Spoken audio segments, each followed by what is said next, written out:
বর্তমান সময়ের লেখক, যে যার ডিস্ট্রিক্টের বর্তমান সময়ের লেখক বা অন্য জায়গায় হতে পারে, বর্তমান সময়ের লেখক এটা জানতে হবে। বুঝতে পেরেছ?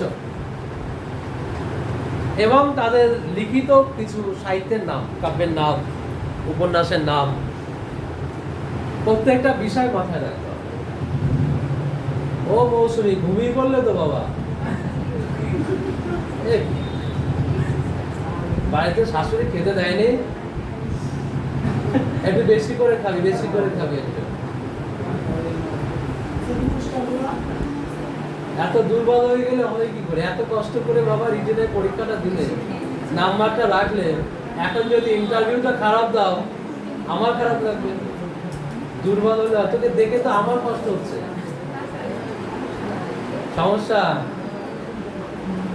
সমস্যাকে পোটলার মধ্যে বেঁধে ওই গঙ্গার জলে ভাসিয়ে দিতে হবে।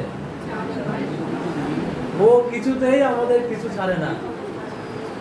ওকে গঙ্গার জলে ভাসিয়ে দাও, দিয়ে নিজে তাজা হয়ে যাও। এই বয়সের মেয়ে এইরকম ভাবে কেন চলবে বাবা? ওদের দেখলে তো আমার খারাপ লাগে, মনে হয় যেন আমি অসুস্থ হয়ে যাই।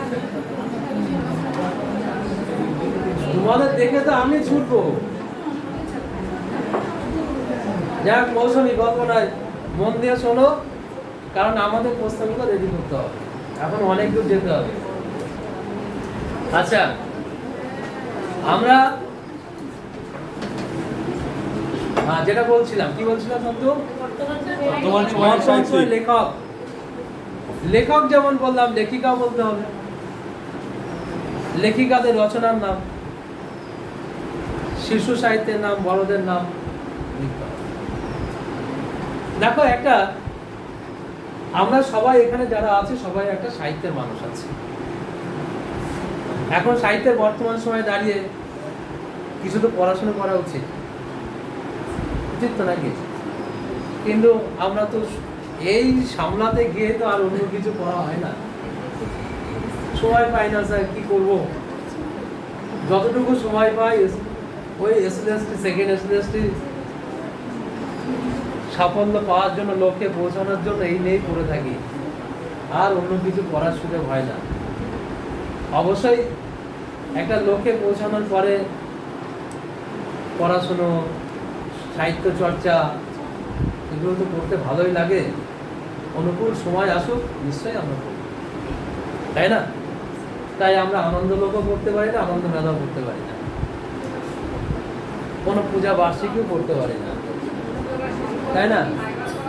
প্রত্যেকটা পুজো আসে আমার হৃদয়ে কষ্ট দিয়ে যায়, কারণ কবে চাকরিটা পাবো, কবে এরা ভাবছে কবে যে আমি শপিংটা করতে পারবো, মন খুলে শাড়ি কিনতে পারবো। মানে চাকরিটা পেলেই তো পুজোটা ভালো যাবে, বছর ভাবছে চাকরিটা পেলে আমার ঈদটা ভালো যাবে, মানে সবাই সবাইটা ভাবছে, কিন্তু চাকরিটা কবে? অপেক্ষা করো, এসে গেছে কাছে। একটা কথা আছে না, সবুরে মোয়া বলে, তো অবশ্যই করে একটু ধৈর্য ধরো, অনেকটা ধরেছে, একটু ধরো, দেখো হয়ে যাবে। কার হবে জানি না, তো কিন্তু হয়ে যাবে। যে চেষ্টা করবে, যে পরিশ্রম করবে, যে খাটবে, তার কিন্তু হবেই, না হওয়ার কিছু নেই। কি বলো দিন, হবে তো? আরে জোরে কথা বল না বাবা।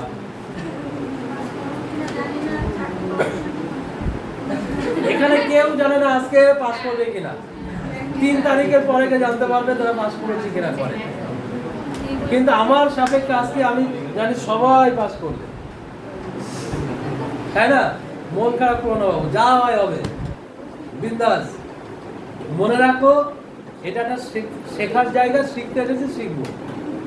ইন্টারভিউ অনেক কিছু শিখতে হয়, জানতে হয়, বুঝতে। না আসতে তুমি এই ঘরে, তুমি যদি এই প্রস্তুতির ঘরে না আসতে, তুমি জানতে পারতে যে এত কিছু করতে হয়, এইগুলো করতে হবে, এগুলো করতে হবে। বাড়ি বসে থাকলে কি হবে? বাড়ি বসে থাকলে কি হবে? কি পড়াশোনা কিছুই হবে না। তোমার বলছে সকাল থেকে সন্ধ্যা হয়ে যাবে, দিন কখন কেটে যাবে। পড়াশোনা কিছু হবে না, কি তাই তো? যে তারনায় তানিয়াকে শুধু দমদম থেকে এখানে আসতে হয়, ভুলেই যায় কোন ডিস্ট্রিক্টে বাস করে। বুঝে পেরেছো কোন ডিস্ট্রিক্টে? আশ্চর্য ব্যাপার, ও কোন ডিস্ট্রিক্টে বাস করে ও নিজে ভুলে গেছে। আরে বড় হয়েছে এক জায়গায়, নদিয়া ঠিক আছে, এখন যে জায়গার অক্সিজেন নিচ্ছ সেটা তো বলতে হবে, সেটা ভুলে গেলে হবে? হ্যাঁ, তুমি তো চৈতন্যের বাড়ির কাছে চলে গেছো, তোমার কি প্রবলেম আছে, তাই না? তো যাই হোক, ঘটনা হচ্ছে মালতী মনকে শক্ত করো, ওসব ভেবে লাভ নেই। যে যত মনে পাওয়ার রাখতে পারবে তার ইন্টারভিউ তত ভালো হবে। এই তনু, অল্প করিস না। যাই হোক, আমরা ছিলাম লেখক লেখিকাতে। বর্তমান সময় লেখক লেখিকাদের কথা জানতে হবে, পড়তে হবে। বর্তমান কিছু সাহিত্যের নামটা একটু জেনে রাখার চেষ্টা করুন। ধরবে কিনা আমি জানি না, যদি ধরেন অন্তত বলার চেষ্টা করুন নাকি। আচ্ছা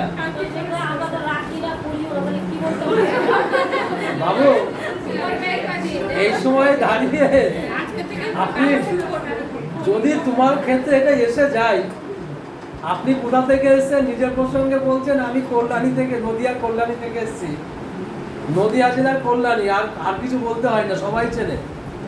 অন্তত মোটামুটি পশ্চিমবঙ্গের প্রত্যেকটা মানে যারা একটু পড়াশোনার সঙ্গে যুক্ত, কল্যাণীর নাম সবাই জেনে গেছে। কল্যাণী থেকে এসেছি, আমি পেপার পড়ি না, তুমি একজন শিক্ষিকা হবে আগামী দিনে, এটা মানানসই। পেপার পড়ে অভিজ্ঞতা এক সপ্তাহ জিনিস নয়, কেন পড়ি না? কত একটা আসতে দাঁড়াও, এটা আমাদের একটু সত্যি এগুলো বোঝা উচিত। আচ্ছা, একটা পেপার মাসের চার্জ কত? আমি ওই দিকেই গেলাম, যে জন্য আমরা নিই না। কত চার্জ হয়? বিক্রি করলে তো অর্ধেক পয়সা চলে আসে। আচ্ছা, পেপার পড়ো না, তোমরা কি করে থাকো? আমার তো সকালবেলা ঘুম থেকে উঠে চেয়ারটাতে বসে আগে উকি মারি কখন পেপার দিতে আসবে। পেপার দিতে আসছে মানে ব্যাগটা ফেলে দেওয়া, মানে তালা খোলা ডেট হয়ে যাবে আমার, ব্যাগটা ফেলে দেওয়া, পেপারটা তুলে নিয়ে পেপারটাকে দেখা হবে, তারপরে বাকি কাজ। আর যেদিন পাই না, ছুটি থাকে, মানে দিনে যে কতবার বুঝি আজকে পেপারটা কোথায়, তারপরে একটা সময় মনে হলো আজকে তো ছুটি। আর তোমরা পেপার না পড়ে কি করে থাকো বাবু?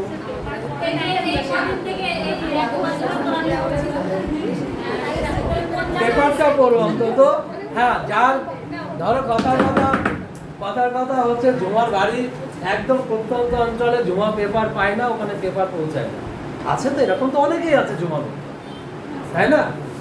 শাহনাজ যেখানে থাকে ওখানে পেপার পৌঁছায়, তাই না? ও আরো 1.5 কিলোমিটার এসে পেপার নিয়ে তাই বাড়ি যায় পেপার পড়ার জন্য। এটাও কিন্তু একটা বড় ফ্যাক্টর। আচ্ছা, ওকে, বাহ, খুব ভালো। তো এই ঘটনাটা হচ্ছে, তো পেপার পড়াটার মধ্যে কি দেখো কেন পড়তে হয়, সমাজকাল সম্পর্কে। দেখো আজকে একটা তো নিউজ আছে, এই যে নাগরিকত্ব নিয়ে এত এত তোলপাড় চলছে, এত কিছু চলছে, তুমি কোথায় পাবে? সোশ্যাল মিডিয়াতে পাবে, সোশ্যাল মিডিয়াতে পাবে। এই তো আজকে সকালের ইন্টারভিউতে একজন ওই রকম, স্যার আমার পেপার তো নেওয়া হয় না, পেপার থাকে না, তাহলে তুমি নিউজ কি কোথা থেকে নাও? স্যার সোশ্যাল মিডিয়া থেকে পেয়ে যায়। তাহলে আপনি ফেসবুক ব্যবহার করেন না? অবশ্যই, খুব তো ভালো, ফেসবুক থেকে। তা ধরুন আপনার ক্লাসে কোনো ছাত্র মোবাইল নিয়ে এসে ফেসবুক ঘাটছে, আপনি কি করবেন? মানে কোথা থেকে কোথায় চলে যাওয়া যেতে পারে না? তার উত্তর কিন্তু রেডি করা ছিল না, সে কিন্তু বলতে পারছে না। এটাও প্রশ্ন হতে পারে আমার ইন্টারভিউ। এখন তো একটা স্কুলের জ্বলন্ত সমস্যা এটা মোবাইল। আরে এখনকার ছেলেপুলে ওরা তো মায়ের কখন সেই ব্যাগ থেকে মোবাইল বা বাবার মোবাইল ভেঙে পড়ে, তাই না? তো স্বাভাবিকভাবে মোবাইলে চলছে, তো এটা আমাদের রেডি করতে হবে।